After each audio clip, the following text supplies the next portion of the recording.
Hello guys, কেমন আছেন সবাই? ওভারসিজ রিলেস থেকে আমি সুমন আপনাদের সবাইকে স্বাগত জানাচ্ছি আর একটি নতুন পর্বে। আজকের পর্বে আমি আপনাদেরকে একটি ব্রা কাটিং ব্লাউজ কেটে দেখাবো। এই ব্লাউজটি আমি আজকে 50 ইঞ্চি ফিগারে কেটে দেখাবো। তো বন্ধুরা, ভিডিওটি শেষ পর্যন্ত দেখবেন। আশা করি এরকম ভিডিও আপনি হাজারে একটা পাবেন না, কারণ এত হাই ফিগারে bra cutting blouse cutting tutorial খুব কমই আছে। তো বন্ধুরা, ভিডিওটি দেখতে থাকুন। চলুন, প্রথমে আমরা কি করব, এখানে নিচে আধা ইঞ্চি পরিমাণে কাপড় রেখে তারপরে মার্কা করে নেব। আমার ব্লাউজের লম্বা হবে 17.5 ইঞ্চি। এরপর এখানে আমি 7 ইঞ্চি বরাবর এখানে মোড়ার মাপ দেব।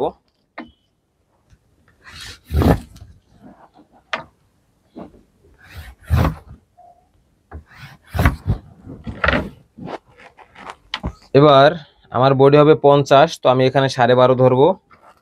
কোমর হবে 41, তো আমি এখানে ধরবো 10-এর পরে আরো 1/4 ইঞ্চি, এখানে টিকিনের জন্য ধরবো আরো 1 ইঞ্চি।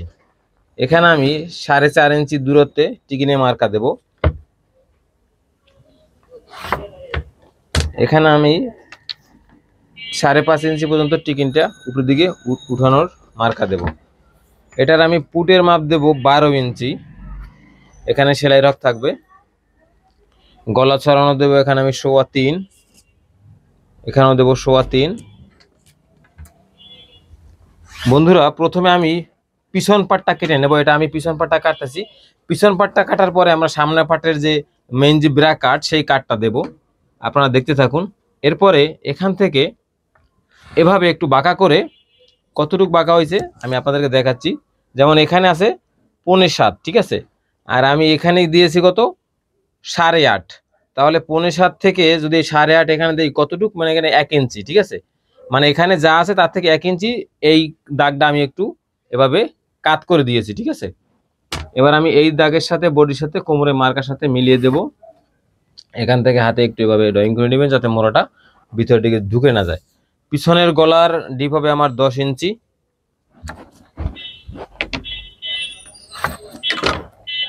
এখান থেকে আমি একটু ড্রয়িং করে দেব। এটা গোল হবে, এই যেভাবে গোল গলা। তো চলুন আমরা এবার পিছন পাটটাকে কেটে নিই। বন্ধুরা, এই পিছন পাটটা কিন্তু আমরা নর্মাল ব্লাউজ যে স্টাইলে কাটি, একদম সেম ওই স্টাইল ফলো করেই কিন্তু আমাদের এই পিছন পাটটা কাটতে হবে।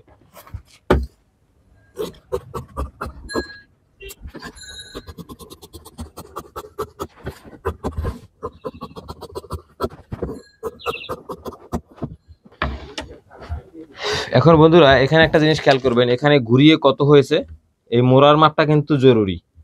এখানে ঘুরিয়ে হয়েছে আমার 10.25। খেয়াল রাখবেন, এখানে কিন্তু ঘুরিয়ে 10.25 হতে হবে হাতার মোড়ার সাথে মিলানোর জন্য। এবার আমরা এই কাপড়টা একটু পরে লাগবে, এটা দিয়ে বডি কাটবো। তো তার আগে আমাদের বাটির যে অংশটা, সেটা একটু মডিফাই করে বাটিটা বানিয়ে নিতে হবে। তো সেজন্য আমাদের একটা পেপারে কাগজ দরকার হবে। তো প্রথমে যে ব্যাক পার্টটা কেটে নিয়েছি, পিছনের পার্ট, সেটাকে আমরা এভাবে রেখে শুধুমাত্র এখানে 1 ইঞ্চি পরিমাণে এই পেপারটা রাখতে হবে বেশি। আর কোথাও কোনো পেপার রাখতে হবে না, সবটা একদম কিনারে কিনারে করে কেটে নেবেন।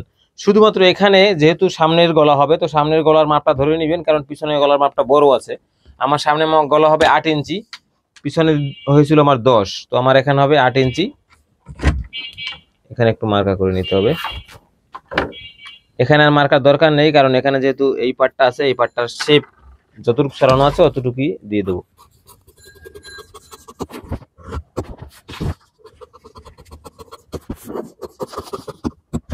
এবার আমাদের এই পার্টটাকে এখন মডিফাই করতে হবে। তো প্রথমে আমি এখান থেকে নিচের অংশটা এখান থেকে আলাদা করে নেব।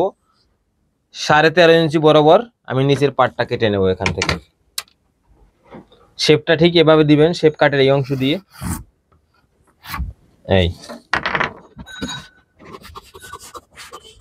এবার এখানে টিকিনের জন্য যে কাপড়টা রেখেছিলাম পিছনের পাটে, কারণ সামনের পাটে কোনো টিকিন নেই, এই জন্য এই টিকিনের এই অংশটা, এই যতটুকু সেলাইয়ের হক রাখছিলাম সেটুকু ফেলে দিলাম।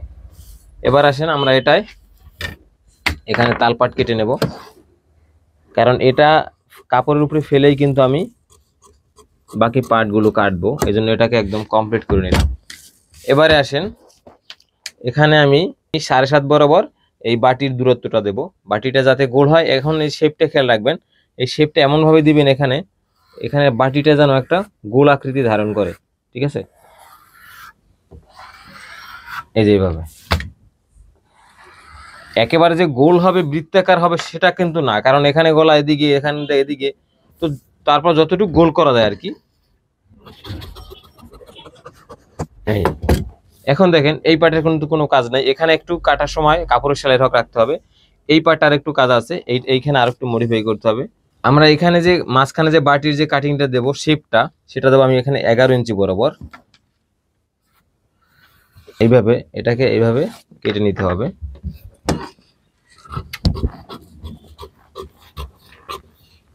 এই এখন এটায় কোনো কাজ নেই, এটা যখন কাপড়ে কাটবো তখন এখান থেকে সেলাই রক রাখতে হবে। আমি আপনাদেরকে দেখাবো। এই পার্টটা আর একটু কাজ আছে, এটাকে আমার আর একটু মডিফাই করতে হবে। একটু টুকরো নিয়ে নিলাম,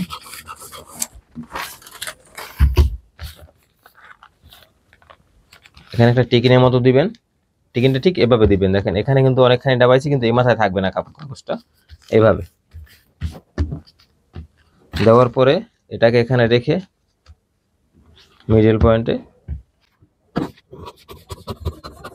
এদিকে কোনো সেলাই রক থাকবে না, এখানে একটু সেলাই রক রাখবেন। এদিক থেকে সমান সমান থাকবে।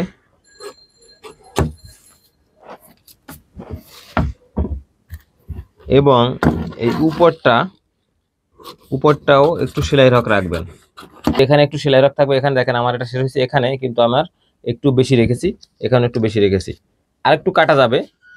আমি আপনাদের দেখাবো। বন্ধুরা এই পদ্ধতি ব্যবহার করে কিন্তু আমি যে 50 ইঞ্চি কাটতেছি, আপনারা কিন্তু অন্য ফিগার যেগুলো আছে সেগুলোও কাটতে পারবেন। আমার চ্যানেলে কিন্তু তারও অসংখ্য ভিডিও দেওয়া আছে, সেখান থেকে যার যে মাপ দরকার হয় সেটা করে নেবেন। এখান থেকে আমি আরো একটু ফেলে দেব। এই দেখছেন, এখন এখানে শেষ, মাঝখানে একটু চিহ্ন দিয়ে নেবেন। আমাদের এটা কমপ্লিট। প্রথমে আমরা নিচের পাটটা এখানে সাজাই। এই নিচের পাটে করে আমরা দেবো এইটাকে, এটা হবে এখানে, এটা দেবো এখানে, এটা দেবো এখানে, ঠিক আছে। এখানে একটা বন্ধুরা জিনিস খেয়াল রাখবেন, এই যে বাটির যে মেইন মাঝখানের যে দুই পার্ট, এই দুইটা এটা টিকিন হবে, এবং এটা যে পার্টটা, এই পার্ট দুইটা এরকম কখনো খাড়া বা আড়া দিবেন না, এটা একটু এরকম ওরব দিবেন আমি যেভাবে দিয়েছি কাপড়ে, ঠিক আছে। এটা খেয়াল রাখবেন, তাহলে বাটিটা সুন্দর করে বসবে। এখন আমরা সম্পূর্ণটা কেটে নেব, কোনখানে কতটুক রেখে কাটবো আপনারা দেখতে থাকুন।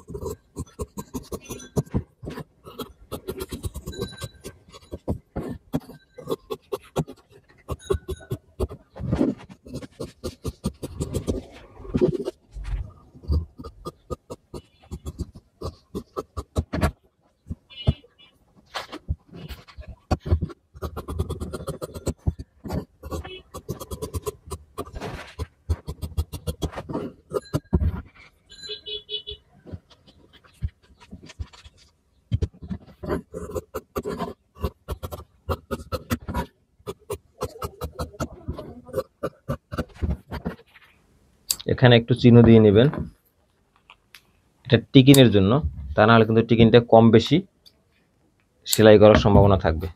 তো বন্ধুরা আমাদের এই সব পার্টগুলো কিন্তু 1 2 3টা 4টা যে বাটির পার্ট হয়, 4টা পার্ট কাটা শেষ। এখন আমরা হাতাটা কাটবো। তো হাতাটা কাটার জন্য আমরা এখানে সম্পূর্ণ কাপড়টাকে এভাবে ভাঁজ দিলাম। আমাদের কিন্তু এখানে কাপড়ের যা বহর আছে তাতে কিন্তু মোড়ার মাপ হবে না, তো আমাদের এখানে একটু জোড়া দিতে হবে। সেটা কিভাবে দেবো সেটা আপনাদেরকে দেখাবো। আমার হাতা লম্বা হবে 11 ইঞ্চি। এখানে আমি 3 ইঞ্চি দূরত্বে এটার মোড়ার মাপটা দেব। আমার এটার মুহুরির মাপ হবে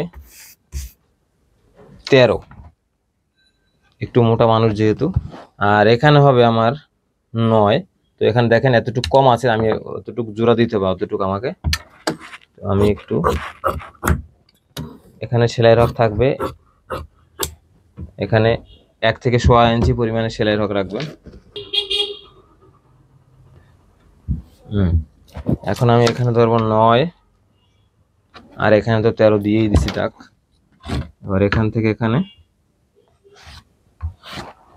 এই যে, এখন আমরা এটা কেটে নেব সুন্দর করে। এখান থেকে রাউন্ড দিয়ে এভাবে কেটে নেবেন।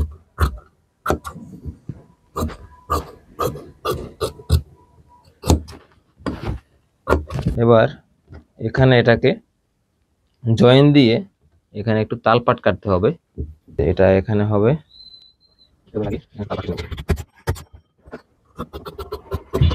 তো বন্ধুরা দেখলেন আমরা 50 ইঞ্চি ফিগারের সমস্ত কাটিংটাই আপনাদেরকে দেখালাম। আশা করি ভিডিওটি আপনাদের ভালো লেগেছে। আর অন্যান্য ফিগারে যদি আপনাদের দরকার হয়, আমার চ্যানেলে এরকম অনেক ভিডিও দেওয়া আছে বিভিন্ন ফিগারের, সেখান থেকে দেখে নেবেন। আর ফেসবুক থেকে যারা দেখছেন তারা অবশ্যই আমার এই পেজটি ফলো দিয়ে রাখবেন।